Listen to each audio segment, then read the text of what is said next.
Good evening, everyone. Hello. Good evening. Welcome, everyone. Good evening again. My name is Matthijs Jonker. I'm the Director of Studies in Art History here at the Royal Netherlands Institute in Rome, the KNIR. And I'm welcoming you here to this second KNIR Research Dialogue of this academic year. And I'm very happy that we can organize this second KNIR Research Dialogue together with Dr. Berenice Gaillemin. Sorry, I'm pronouncing it not completely correctly. The seminar series, the KNIR Research Dialogues, we started this in 2021, last year. And in the idea of the series that we invite scholars who are working on themes or research projects that are somehow connected to the research profile or themes that we are working on here at the KNIR.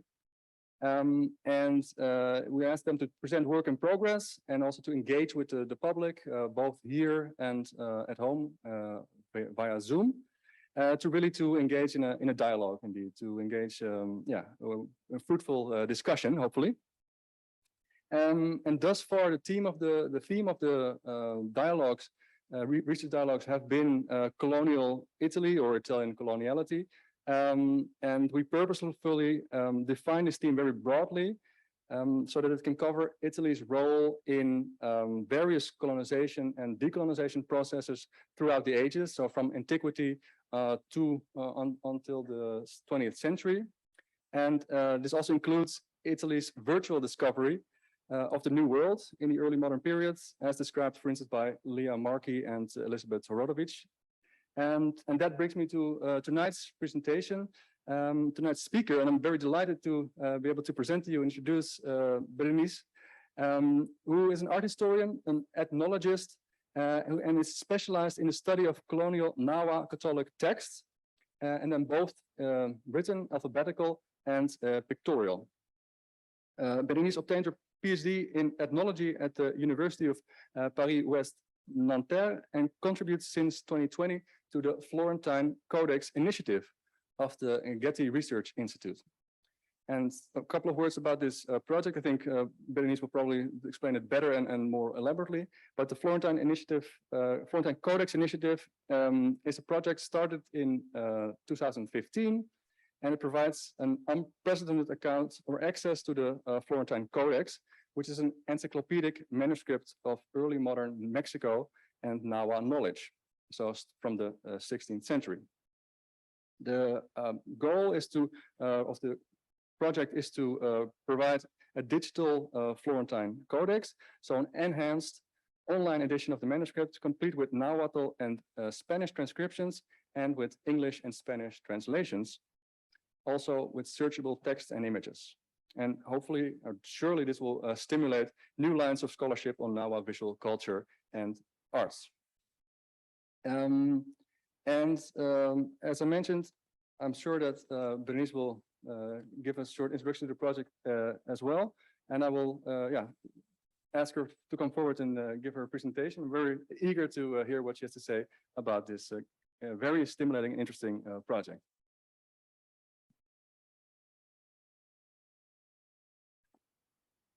Hello. Oh, it's strong. Thank you very much for this introduction and for the invitation to the Institute. So I'm going to try to speak slowly and I apologize in advance for my bad English and pronunciation, but I will do my best. So the Florentine Codex is an encyclopedic manuscript produced collaboratively by the Franciscan Bernardino de Sahagún and a team of indigenous collaborators. I will briefly introduce this manuscript, and then I will share some examples of the research I am currently working on at the Getty Research Institute in Los Angeles as part of an initiative dedicated to this codex. So the codex was completed in New Spain at the Colegio de Santa Cruz de Tlatelolco in 1577 a college located on the island in Lake Texcoco as the sister city Mexico Tenochtitlan, what is covered today by Mexico City. It was the first college founded by missionaries in the Americas in 1536 in order to educate primarily the sons of Nahua elites.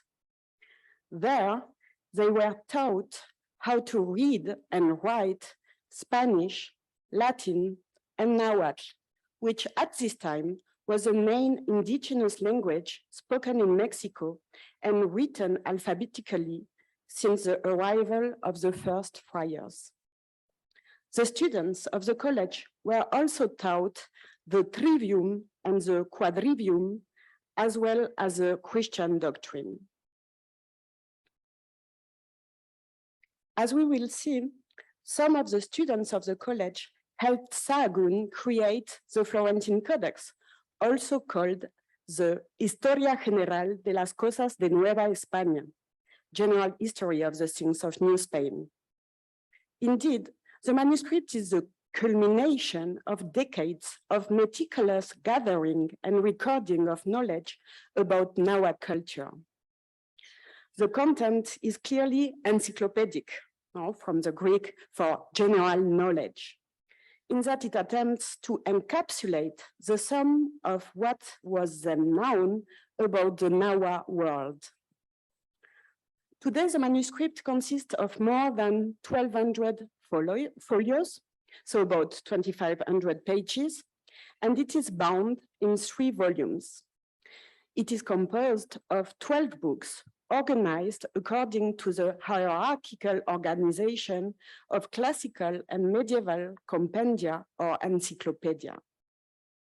This means that it starts from the realms of the divine and celestial, continues to the human in book 8, 9, 10, the people, and ends with the natural realms, the earthly things in book 11.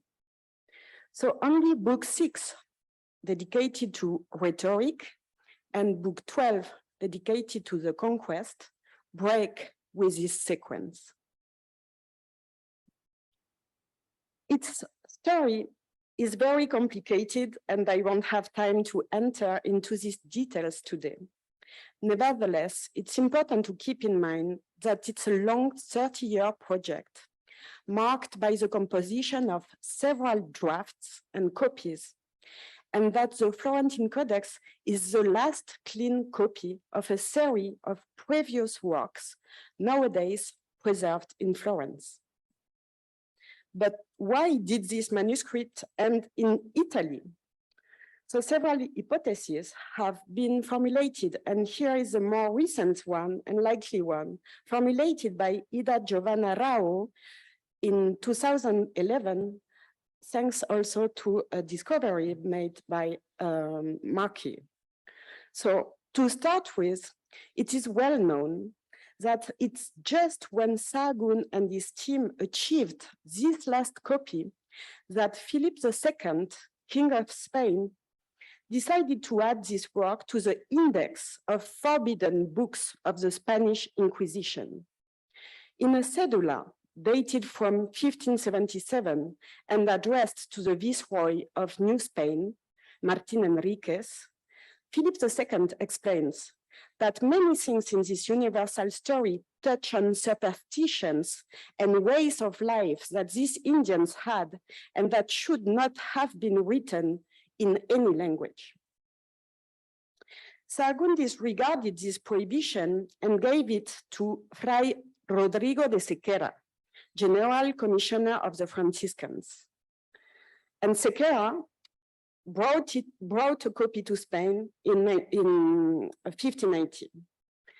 And perhaps to prevent the book from being confiscated by Philip II, it seems that Sequeira gave the manuscript to Cardinal Ferdinando de Medici. So the manuscript has been kept hidden until the late 18th century, Apart from some translators, naturalists, and artists, which work or mentions prove that it was already in Italy since the 1580s.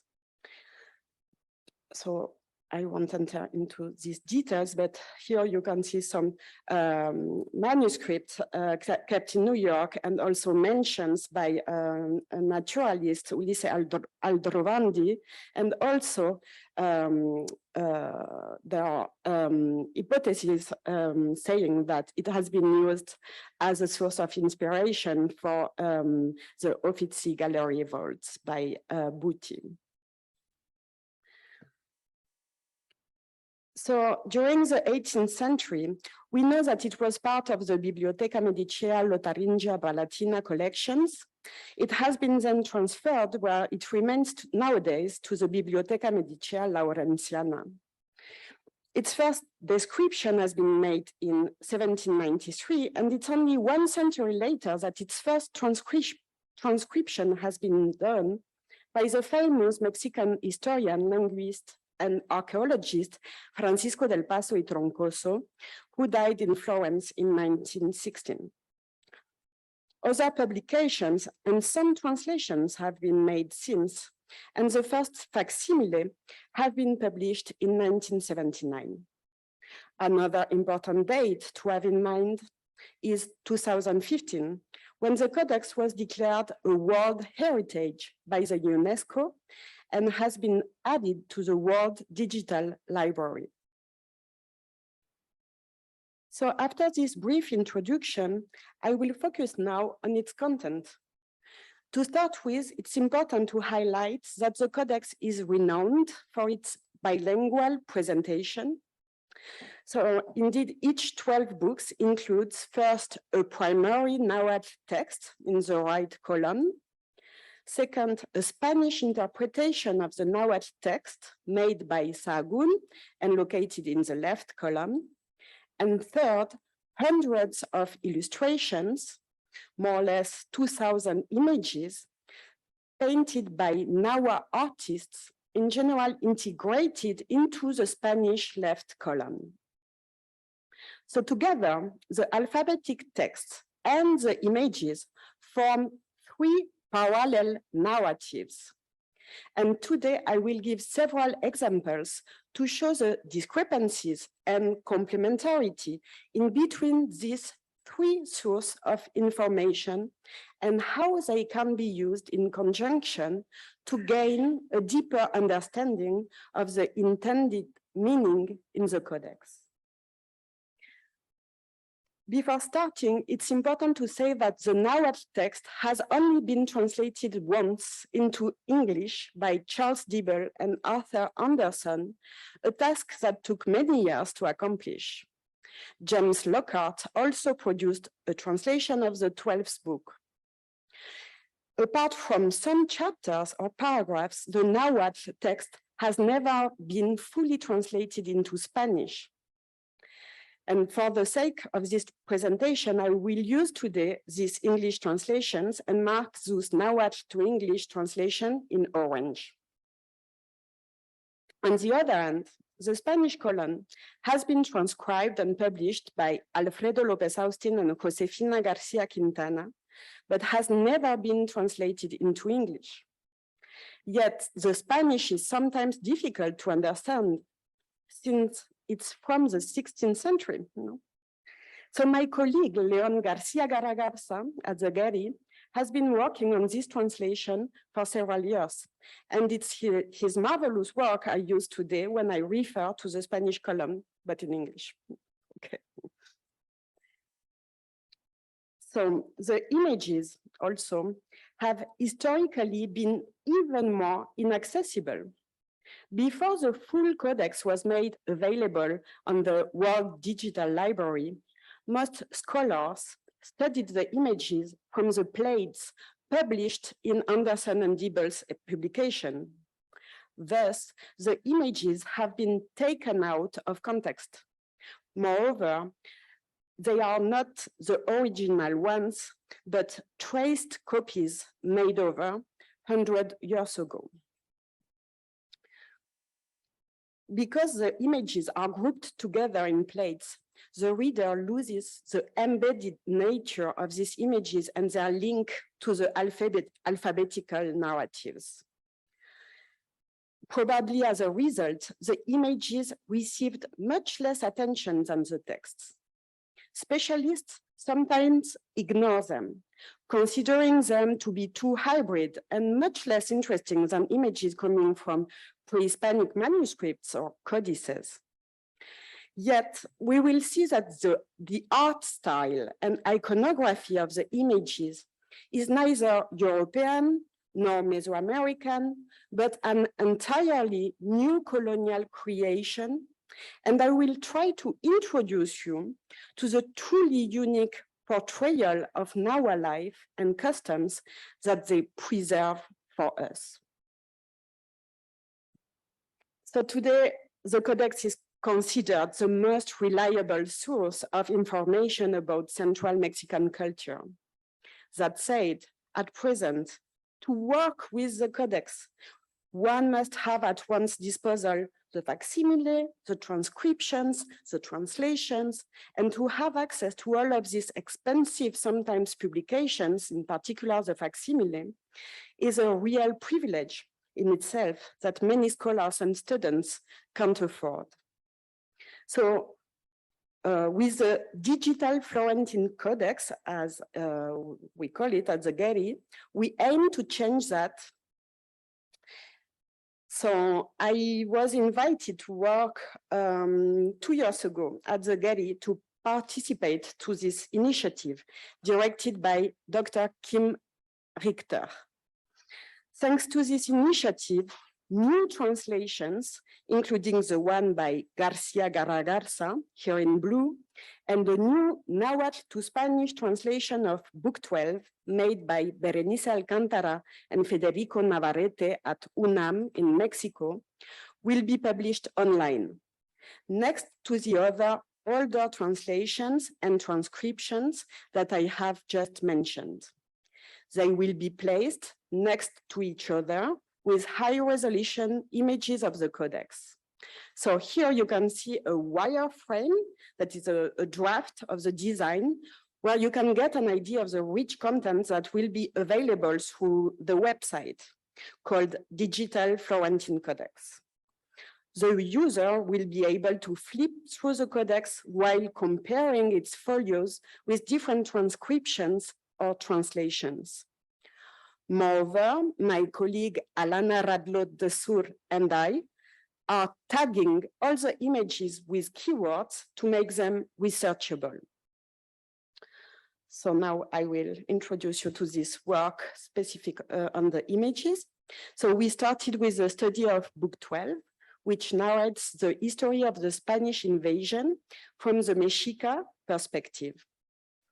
This book has a total of 161 images, and to document all the keywords we are generating for each of the 2,000 images, we developed a database. So here you can see the variety of the vocabulary we applied to this single image, starting with the description of the characters, but also adding data on the names of the clothing, the saddles of the horses, the different weapons, etc. So note that the idea is to create descriptive but not interpretative tags, and that in 4 languages, meaning in classical Nahuatl, in English, in Spanish, and also in modern Nahuatl, thanks to the participation of 2 Nahua speakers from the Huasteca, Eduardo de la Cruz and Sabina Cruz. Thanks to the regularity of our tags applied to each image, when the user will search, for example, for the term dog in English, Spanish, or Nahuatl, he will find at least these 5 images from Book 12, which do not necessarily correspond to textual extracts containing this word, but where a dog is represented.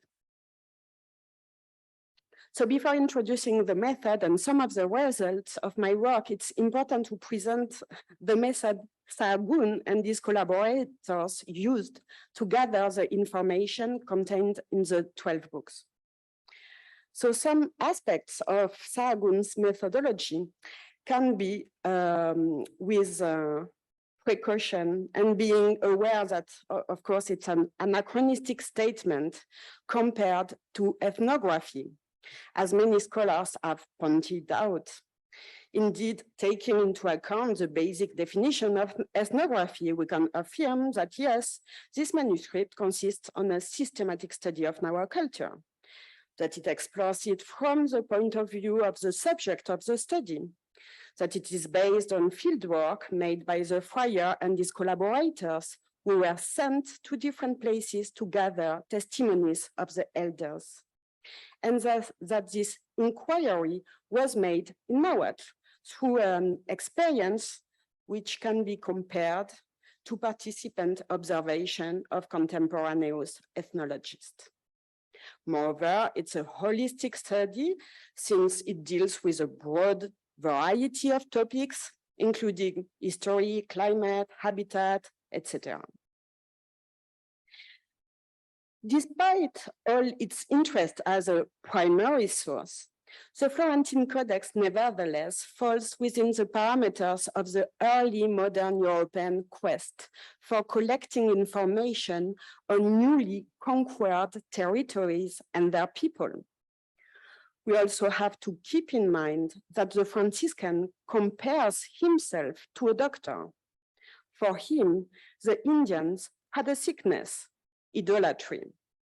And just as a doctor needs to know the symptoms of a sickness to heal a patient, the Codex was created to identify idolatry in its many forms, and then to destroy it completely. As a consequence, it can't be taken as a contemporaneous encyclopedia, neither.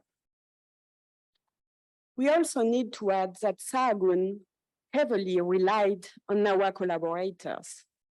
The investigation was made in different places, in Tlatelolco, then in Tepepulco, 80 kilometers in the northeast of Mexico City, and it ended in Mexico City. Sahagún and his team consulted with elders and leaders who used images as mnemonic devices to elicit oral recitations and responses in the manner that pre-conquest style manuscripts were used to guide an oral narrative. Afterwards, the Nahuatl scholars wrote down the responses prompted by the images and then amended, explained, and expanded what was collected. Through his prologues and interpolations, we can learn the name of some of Sahagún's Nahua collaborators. Some of them were trilingual, scribes, and healers. In the very last stage, after Sahagún worked on the Spanish part, several anonymous painters had the task of visualizing the textual data, sometimes even being given the whole left column when the translation of the Nahuatl part was short or not considered useful, or when images were maybe thought to be more essential than Spanish words. Although this work has not yet been done in a systematic way, it's important to consider the influences that European iconography may have had on the indigenous painters' art. During the late 16th century, the Swiss-German engraver Jost Amann raised many books found in the Americas. It's an example, no? It can be other sources, but here I will focus on this engraver. So details from a plethora of Amann's individual graphics may have inspired the depictions of the horses during the battles depicted in Book 12, narrating the Spanish invasion. Hats and caps worn by the protagonists can also be compared to the ones depicted all over the Codex, and especially in Book 12. So here you can see some hats, here other ones. And even we can see the influence of the engraving technique in the way some images are framed. In particular, the well-known publication depicting various trades, the omnibus, I won't read this title, so I'll let you do it. Well, in this book, published in 1574, which we know was available in Mexico at this time, well, Just Aman features characters at work from across European society, including images of the Pope, Emperor, and King, and the catalogues different manual professions. And especially in Book 12, I suggest that the image of a fife and a tambourine player appears to have been patterned after Aman's depiction of the same two musicians. These are only a few examples I give you in order to underline the likely influence that the books available into the Tlatelolco convent library could have had, since the painters of the Codex were able to find inspiration of European sources. That said, and according to Eloise Quiñones-Quever, by bridging the two eras, pre-conquest past and post-conquest present, and bringing the ancient Nahua past into their own time and place, the artists made the Florentine Codex their own. So now I will introduce some aspects of research I developed while tagging the images. The first ones are based on the study of Book 11, dedicated to the flora and fauna, mineralogy, and topography of New Spain. This book anticipates other 16th and early 17th century studies of natural history.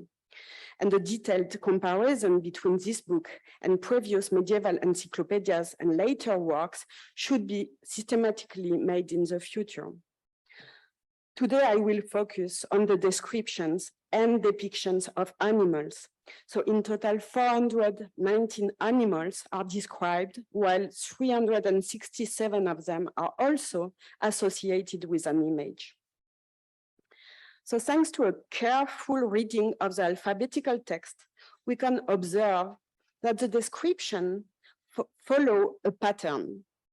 For example, in this one, dedicated to the Tsonistac, a mammal in the family Mustelidae, I have observed the regularity of the same type of answer that were given during the investigation.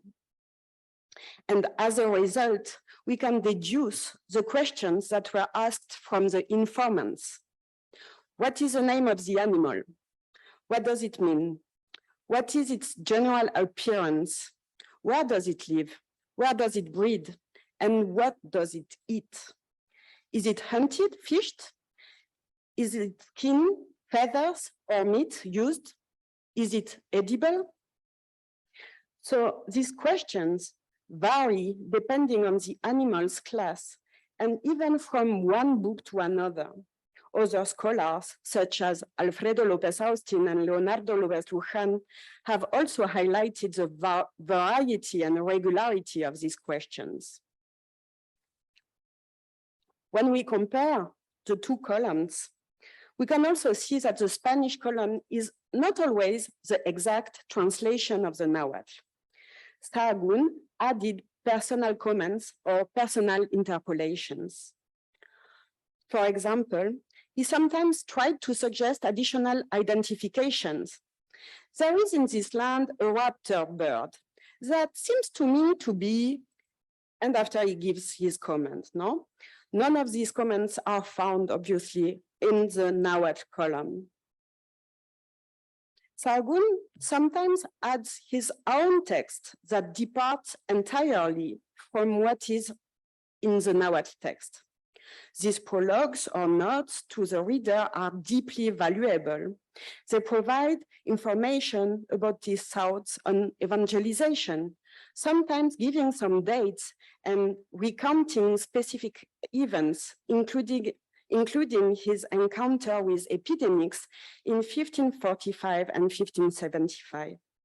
Here, for example, instead of translating all the names associated with corn or maize, listed and underlined here in orange, he muses throughout several pages on how the animals and foods are very different from those of Spain, indicating that no Europeans seem to have previously traveled in these lands. There is no wheat, chickens, pigs.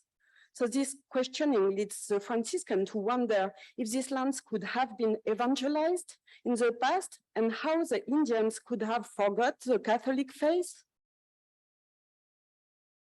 It is important to emphasize the existence of these passages, both to show the field notebook aspects that the text can sometimes take on, and to reveal the importance of considering both the Nahuatl and Spanish text in tandem with each other, precisely because they are sometimes very different but complementary.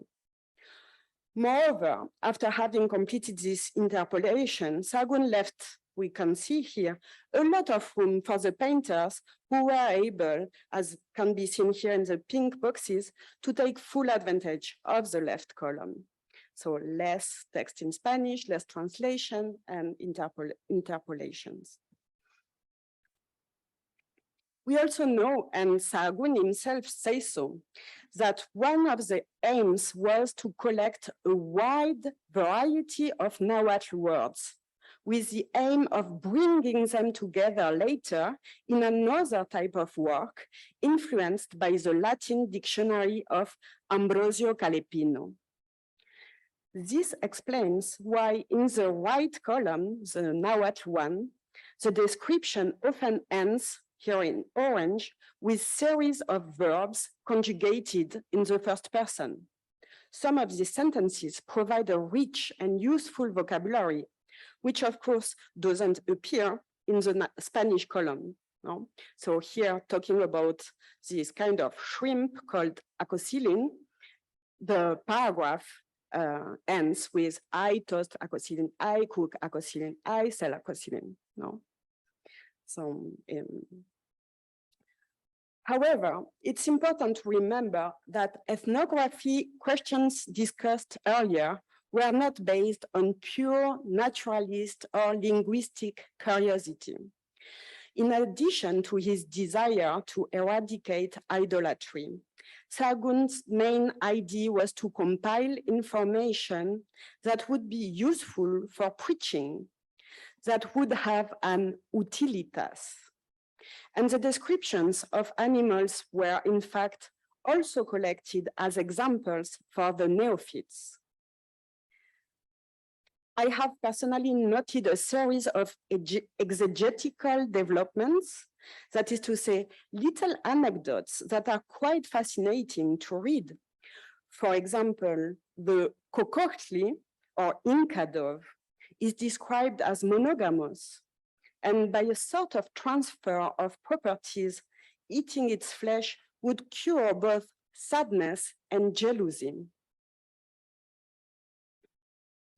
And here is a short list that I have put together, noting the possible Christian utilitas of several of these descriptions. Thus, the Cuitlamistli, a feline, and the Pesortli, another mammal, could correspond to the sin of gluttony. The coyote is described through a short story as an animal both vengeful and grateful. The generosity of the Ocotochtli is abundantly described in a short story that is similar to medieval exemplar. And you will quickly notice the moral associations made with humans. Their weeping, for example, could be used to teach repentance, or their monogamy. It's important to highlight since the church opposed Nahua polygamy throughout the colonial period. It is not surprising, therefore, that I found mention of certain animals in 16th century Nahuatl sermons, and in particular in those written by the same Sahagún and other Franciscans, like Alonso de Escalona.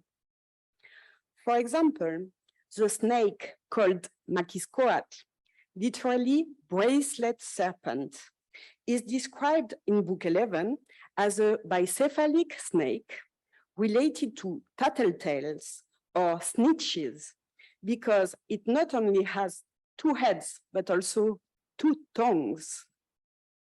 So we can note also here that the Spanish column refers to the Nahuatl column. They had certain omens about this snake, as stated in the Nahuatl text. No? So where we can read, those who go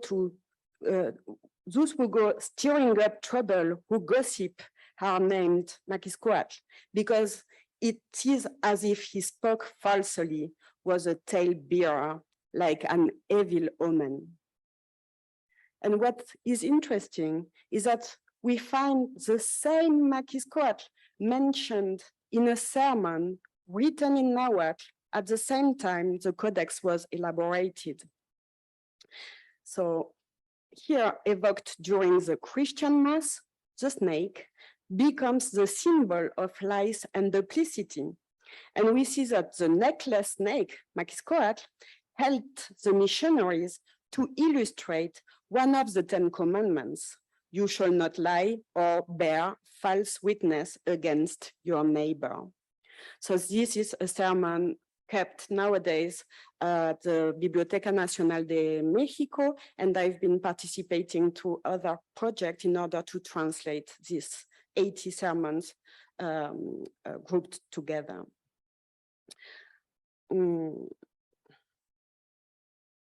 So I would like to remind you that these remarks apply to all the books.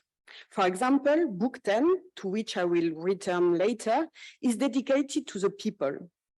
Now, if kinship and social hierarchies are enumerated, each one is presented under 2 aspects. So, for example, after the description of the good mother follows the description of the bad mother. Each of the descriptions is related to Christian sins, vices, and virtues, even if they are not mentioned outright in the text. So in the last part of my presentation, I would like to look in more detail at all the images, no, not all, at the images and how the painter's agency can be studied. Other scholars, such as Guillaume Olivier, have shown the indigenous influences on certain images, highlighting that representations align with pre-Hispanic standards of traditional painters who condensed several linguistic elements into a single image. On the other hand, other authors, such as Pablo Escalante, have shown that certain images were influenced by those reproduced in naturalist treatises, some of which were available in the library of the convent. So this is the case of the Hortus Sanitatis, a Latin natural history encyclopedia by Johannes de Cuba, in which we find images that are very similar and comparable to those in Book 11, like, for example, the one of the eagle on the bottom left here. So now several of these missionaries' aspects have been analyzed by several colleagues, in particular Pilar Maines, Ilaria Palmeri Capesciotti, and Luisa Pranzetti. In my work, I also analyze how Nahuatl taxonomy could be understood and what information the painters took into account when visualizing the textual descriptions. So here are the main categories of information that directly relate to Nahuatl animal names, so only their names. So we found in their names indicated colors and patterns, but also descriptions of their body parts, size and shapes, environment and habitat, smells, movements, and sounds. So this is kind of information we find only on the name of the animals. So my question was, are these informations also present in the images? So among those, color is one of the most recurrent indications in the name of animals, and painters, when they could, integrated it into their images.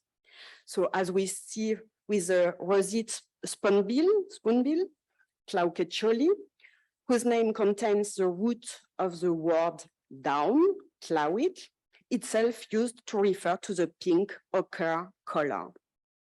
So the artist also took care to depict the bird's aquatic habitat and to indicate its diet, two elements that are described in the text but are not directly reflected in its name. The same is true with the shapes. Here are three examples where the physical characteristics of the creature are integrated into the name. The snake's name evokes the shape of the pestle or the mortar, mano, and metlapili. The round fish, whose name is that of a shield, chimali, and the worm that is similar to a small bone, omit. So the painters thus illustrate the way in which the Nahua taxonomic system is organized, since the study of the animal's name shows that they illustrate a system of thought based on analogical connections integrated in the images. The diet of the animals, when it is indicated in their name, is not always represented. Neither the dog eater nor the glutton, its quinquani or pesortli, are shown eating. However, the name of the beetle eating squash blossom is literally illustrated. So here we see the squash blossom, which is Ayoshochitl at the beginning of its name.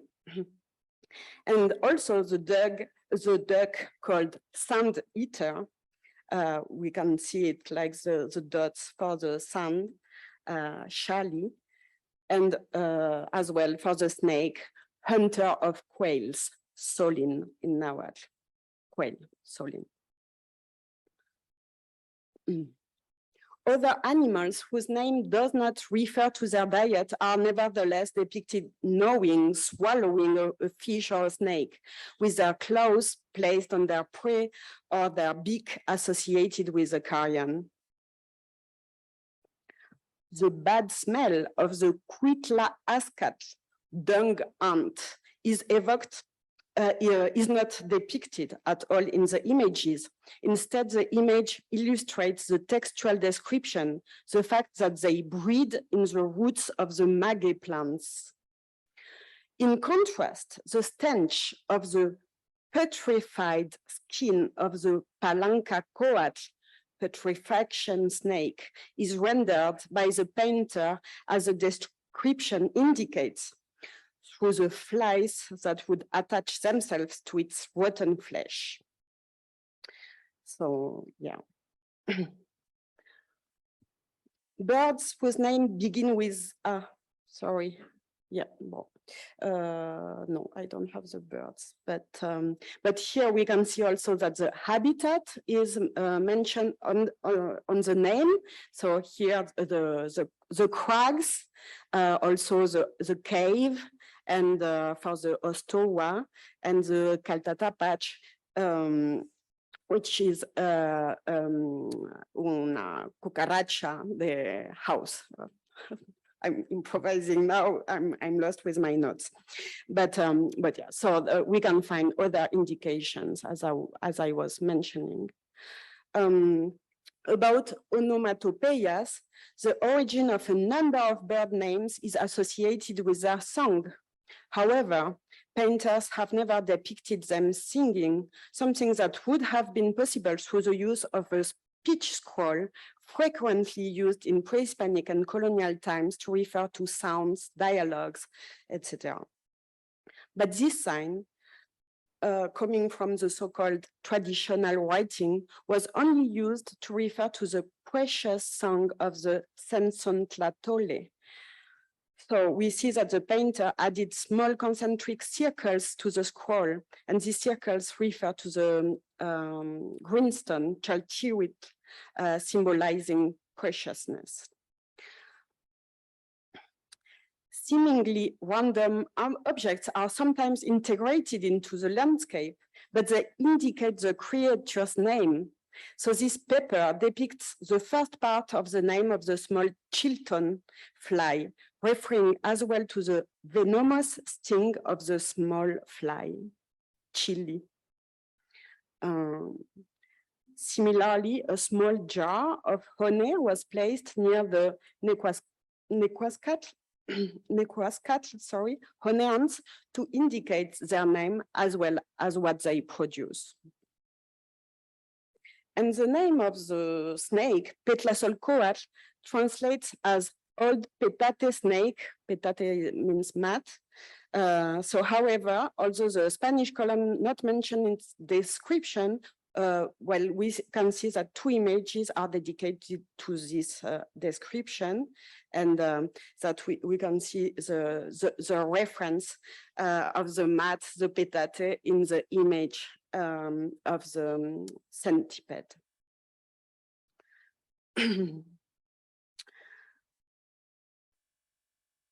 So the Nahuatl columns explain that this centipede is a kind of snake whose legs are like the fringe of a petate mat. The last image from book 11 that I would like to show you is of the dung beetle, described in both columns as making little balls of dung and keep rolling them about. While the image does indeed show the insect in this activity, it is clear that it is the Nahuatl part that has influenced the painter even more, in that it depicts 2 specimens, since these are described as always traveling in twos.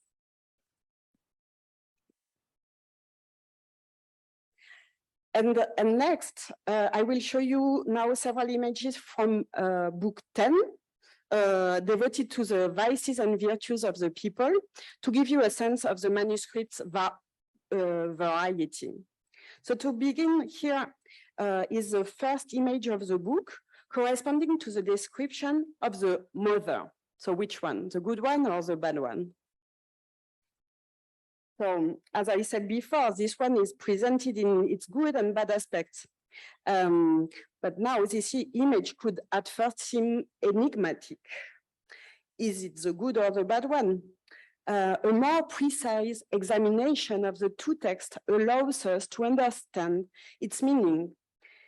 And it's a Nahuatl text on which the painter based the image, since the Spanish text relates that the bad mother is sleepy, lazy, but in Nahuatl, this qualifier is condensed through the use of the formula tonalcochki, meaning who sleeps during the day. So the word is composed of the noun tonali, day, denoted by the image of a sun, and the verb to sleep. The image corresponds so to the literal visualization of this word. But we should not think that the painters invariably based themselves on the Nahuatl text. Indeed, it is thanks to the Spanish column that we understand the 2 small signs around the face of the procurer. This character is compared to a mouse because he is stealthy and goes about deceiving women. He uses deceptive words to deceive them, which are said to be compared to roses, for they please people with their beauty and sweet perfume. Note that nothing refers to this fact in the Nahuatl text. The Kwausiwatl, the eagle woman, is a middle-aged woman shown as a female body with an eagle head. Her obstinacy, yolotet, literally having a heart of stone, is also denoted by a combination of signs, a heart associated with a stone. And the comparison, it's clear for everybody. Yeah. Another example is made in order to show you that the comparison of the two columns of text is therefore often useful to understand what inspired the painters. And in this image, things are even more complex insofar as the traitor is reclined as if levitating, no, between two groups of characters with speech scroll escaping from his mouth in both directions. Why does he adopt this position? And we can only understand it when we know that to excite the revolt is expressed through the verb noteca, which means both to spread, but also to lay. So here, the link between the sign and the word is not semantic, but phonetic. It's a pun based on the homophony between the two terms, what is sometimes called a rebus. And adding even more complexity to the analysis, it should be noted that the painters also sometimes choose to denote difracismos. So what is a difracismo? Difracismos are also called metaphorical pairs, binomials, or doublets. They consist of the association of two words to express a third meaning. So, for example, the Nahua voice, the skirt, the shirt, in Quaid, in Wipili, designates a woman. So another word, which is not said. Other examples, the cold water, the nettle, at Sesek, Tsitikastli, refers to the punishment. And the river, the crag, at Toyat Tepeshit, refers to the danger. So finally, I would like to end with this last example, which shows that not everything can be found in the text. To understand the images, it's also necessary to have a great knowledge of Nahuatl, of Mesoamerican symbolism, to consult other sources, etc., of course. But here, for example, the noble woman, Siwapili, is represented sitting on a petate seat, a mat, smoking a tobacco pipe with a bouquet of flowers at her feet. So now, while these two difracismos are not used at all in the text, the painter had them well in mind, since the seat, the petate, refers to power, while for various reasons that I don't have time here to detail, the flower, the tobacco, refers to fame, especially since the perfume and smoke of both spreads like fame. So in conclusion, the digital Florentine Codex will make this unique and rich manuscript available to the greatest number of people. It will allow them to live through it, to become acquainted with both its transcriptions and its translations, while at the same time allowing them to analyze the images. We make every attempt to highlight and give fuller credit to the painters who were not mere illustrators of the text, but who, as artists, were heirs to a scriptural tradition based on images. They insisted on their own agency, made independent choices, and showed all of their knowledge, their culture, and their skill through images. So in our work, we aim at restoring value to the Codex images. We also think of this manuscript as a digital repatriation, following the model of the digital Codex Mendoza, that places this invaluable content into the hands of Mexican people, and especially Nahuatl indigenous communities of Mexico. So, because until now, this heritage has been inaccessible to them. So thank you very much for your attention. Okay.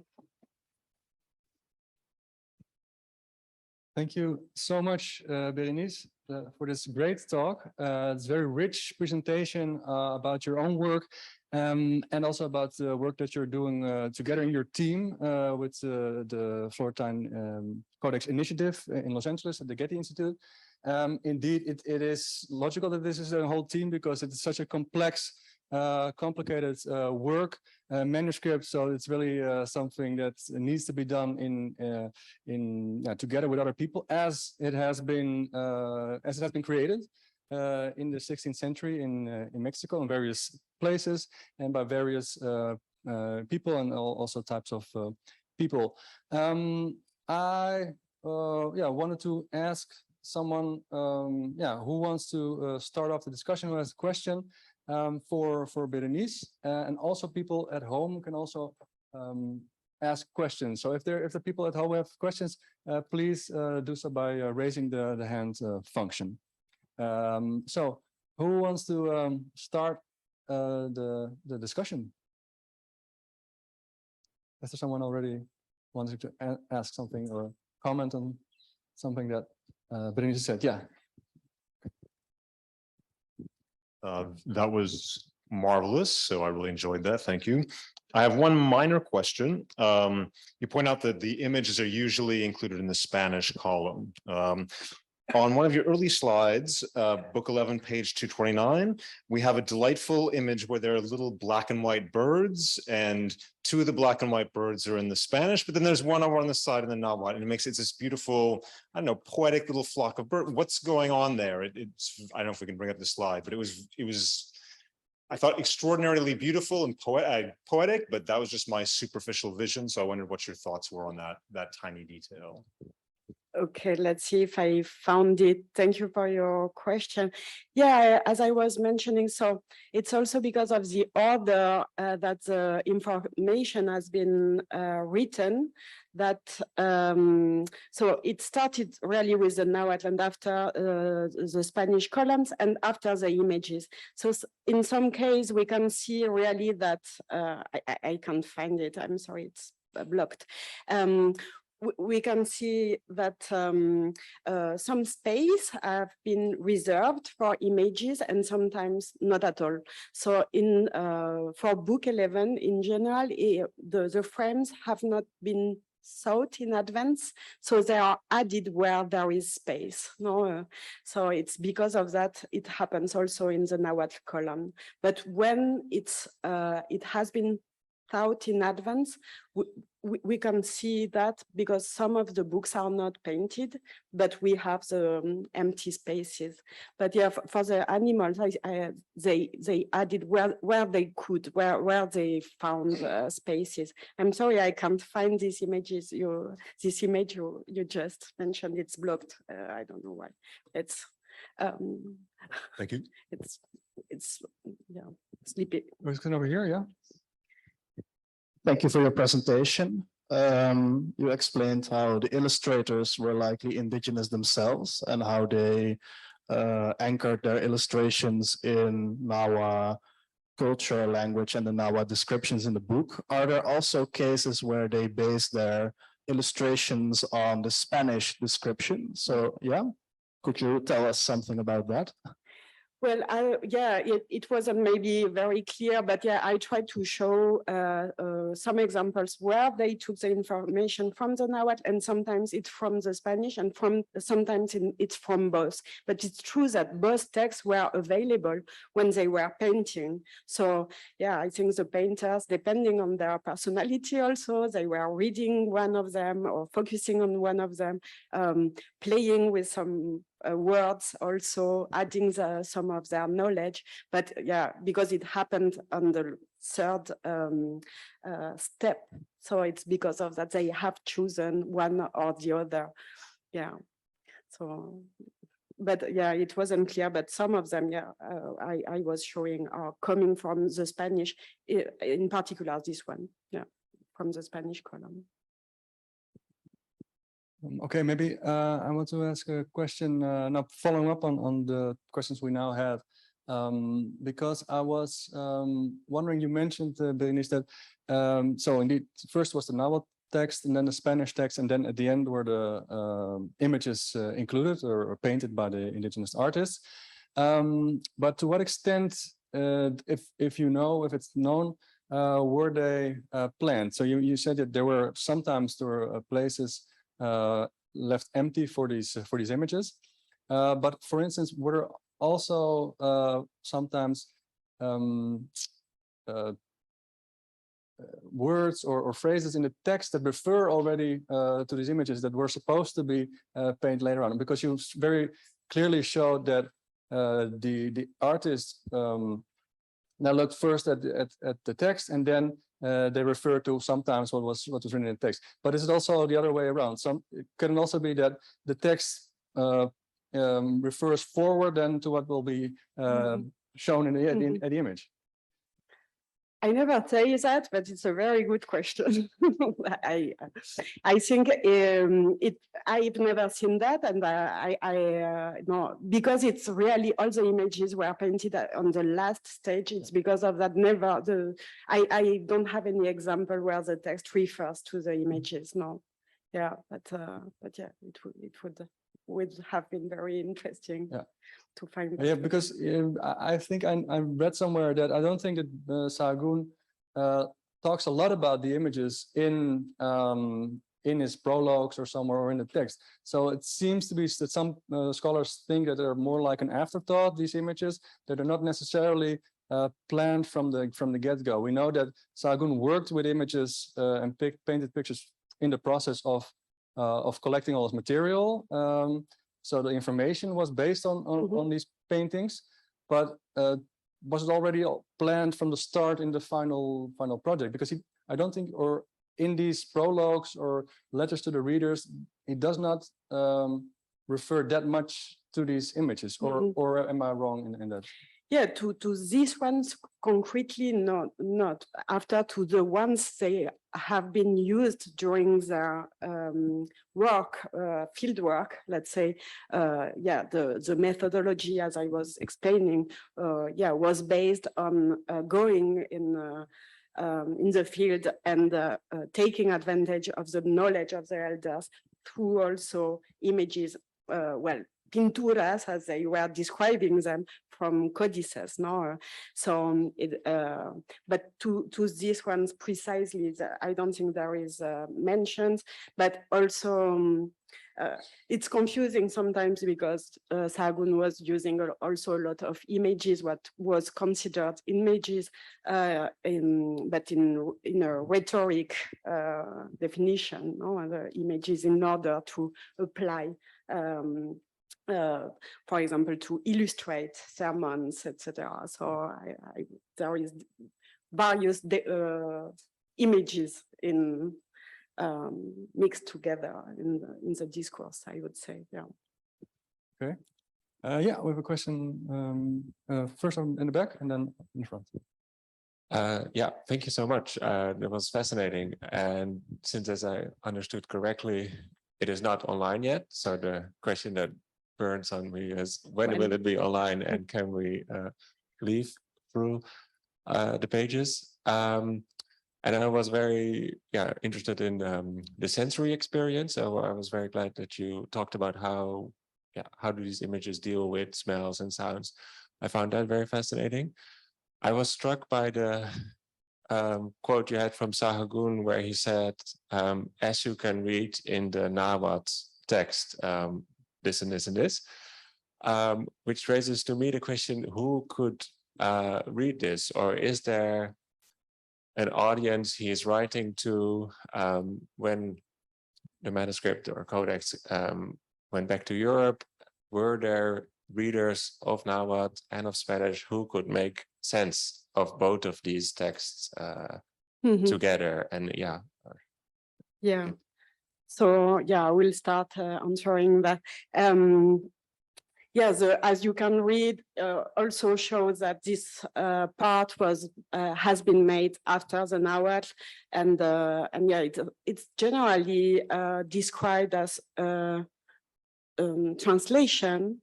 But yeah, as I was showing, it's more like a summary, and sometimes more. So what is important to highlight, well, I'm going to answer that, but yeah, really, we have to read both in order to understand the whole thing. And because it hasn't been translated or only one part has been published, even in Mexico, sometimes people only know the Nahuatl part because it's a more like also the cheaper edition of it that you can buy. And so the Nahuatl column is not very well known and spread in Mexico because also it has only been translated into English. And as you can read, so yeah, for who was made this big codex, well, I think even if it has been forbidden, like this kind of publications by Philip II, it was also dedicated to the king and to Spanish audience. And also, as I was trying to show, the interest was to help missionaries to use it in order to make, to take some examples in order to build also their sermons. So it's because of that we can find some details taken again in contemporary sermons, but the audience is clearly Spanish. And about your first question, the launch of the website is going to be normally, well, in between, let's say, June and October 2023. Yeah, so yeah, we still have a few months to finish. It's really long. But it is already quite far ahead then, if it's planned for next we year. are Okay. Accelerating. Yeah. Very good. Very good. Look forward to that. Thank you, Berenice. It was a wonderful talk, and I was just wanting to ask you a question about the development through time of the style of the scribes, of the painters. You have told us that there has been a long preparation for the final outcome, that is the Florentine Codex. We have the Primeros Memoriales, where paintings are much more traditional from a native iconographic point of view.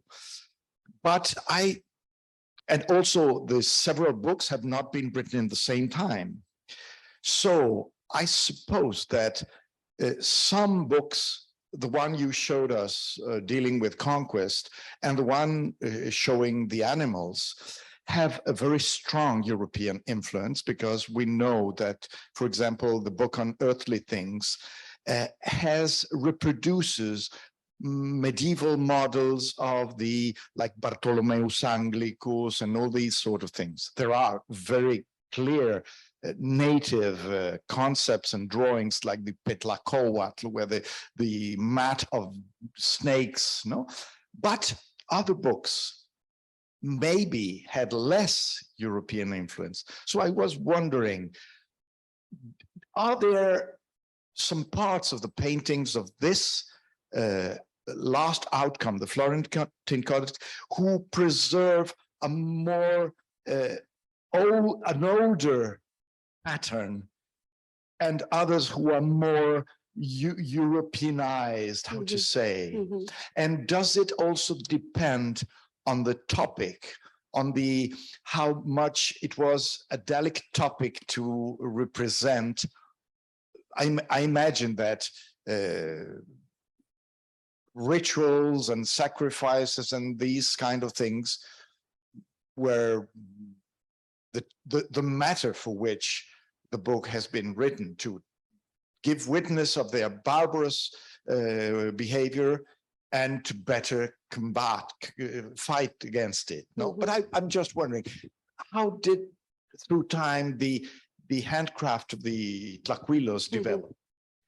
Yeah, it's very hard to answer this question, because also all the books have not been painted, so it's not chronological, like they didn't start book 1 and then 2, 3, etc. So we know that because they indeed end with book 12, but for example, book 6 is not finished. So they were in the rush. We know that when they finished book 12. So, and some parts of also of book 10 are empty for the images. I see. So it's very hard also to identify the styles, in particular where it's a small bird, and to compare with other. But what is what it seems is that the same painters participated sometimes to, for example, book 1, and after book 5, and they come back for book 5, and they do also a little bit of book 10, let's say, no, the same person. But so it's a mix. And for example, we have been working a lot on the images from book 12, so about the conquest, because it was an anniversary, etc. So it was like we focused our attention on book 12 and the conquest. But there is a parallel project with this initiative for book 12 in particular. So we've been really observing the painters of the 161 images of book 12, and we identified 20 different painters. No, sorry, 10 painters, but and in general, it's one after the other, and they are like doing 10, 15, and after one has 5. And so it's very difficult to imagine the organization of the scriptorium. No, so it's what happened. Why after 5 images there is another one coming and following the work? This is very complicated. We know that it was an epidemic, so also some of them died, and the others were trying to finish. Also, the color is an important question for style, because they didn't have any pigments at the end of the project, so they couldn't paint the last images. They were really on the rush. So the style is interesting because when they had colors, we can see here like watercolor on this particular insect on the bottom, for example. But when they didn't have colors, they were also using cross hatching or stuff like that in order like to face the lack of pigments. But I don't think it's chronological, and I don't think for the deities it's more traditional, and after for the conquest it's more, because also the images from the conquest some of them are very traditional with the Tlatelolco, alphabetic, the 2 dimensions, and so it's all mixed together. And I think it depends on the background of each painter and the influences, and how he was maybe curious also of the books on the library, available on the library. But if we can do it, we will also try to identify the other painters of all the other books based on the pioneer work of Diana Magaloni also. And so, yes, we are dealing with that and trying to organize ourselves in order to give them back also an agency, even if we don't have their name. For the moment, we are calling them A, B, C, D, etc. But maybe we will give them some names, and we are a bit playing with that. And yeah, it's a very interesting work and a difficult question to answer. I'm like doing the fish.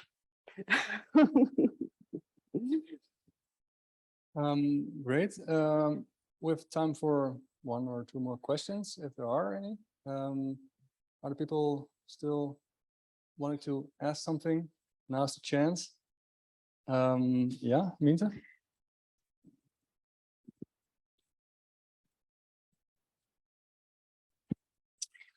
Berenice, thank you so much for this wonderful presentation.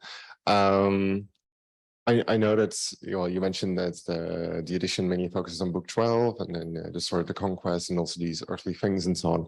But otherwise, earlier on, you stressed how this new knowledge of the new world is compiled, but that this compilation in itself, this manuscript, follows a fairly traditional structure, going from cosmic things to yeah.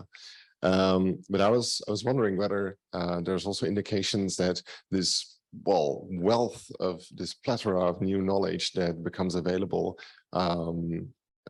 also affects changes within thinking in this traditional epistemology. How these, for instance, these Franciscan scholars that work on it, whether they they do work according to this traditional structure, but for instance, the way they write about natural philosophy is not the way they would have written about it 30 years before when they hadn't come to the New World yet.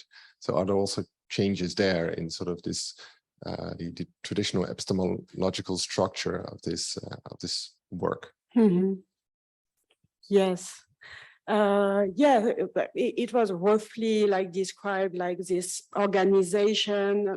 Not everybody agrees on that, this distinction, and also because the order is interrupted by the book on rhetorics and the one on the conquest. So yeah, there are different topics and it's not exactly the same. Also the content, if we compare with medieval encyclopedias where there are a lot of quotes in general, when you read medieval encyclopedia, it's all quotes after one after the other, no? And here it's a complete different way of presenting the events or making the descriptions. It's let's say it goes more to yeah, it's a tradition closer than the one developed after the 13th century than the previous ones, no, I would say. So yeah, I'm not a specialist on encyclopedias at all, so I have trouble in order to answer you totally. But yeah, it's true that the shape of it and the text and the feeling you have when you read it, it's really a text you can read easily, and there is, to my knowledge, no reference to Augustine, or you know, it's not at all like that. So there is a real difference on that. And when I'm talking with medievalists, yeah, it's very different, this text. Yeah. Oh, yeah. I'm sorry if I don't answer, but we can speak more about it later. Thank you. Okay. I think if there are no urgent questions right now, then I will think we should close this part of the dialogue. And I want to thank everybody here in the room, also people at home on Zoom, to be here participating in this dialogue. And I want to invite everybody here in the room to get a drink with us on the terrace or inside, a Prosecco. And before doing that, I want to ask you to join me once again in congratulating Berenice and thanking her for this great presentation and rich presentation that she gave us today. Thank you. Thank you.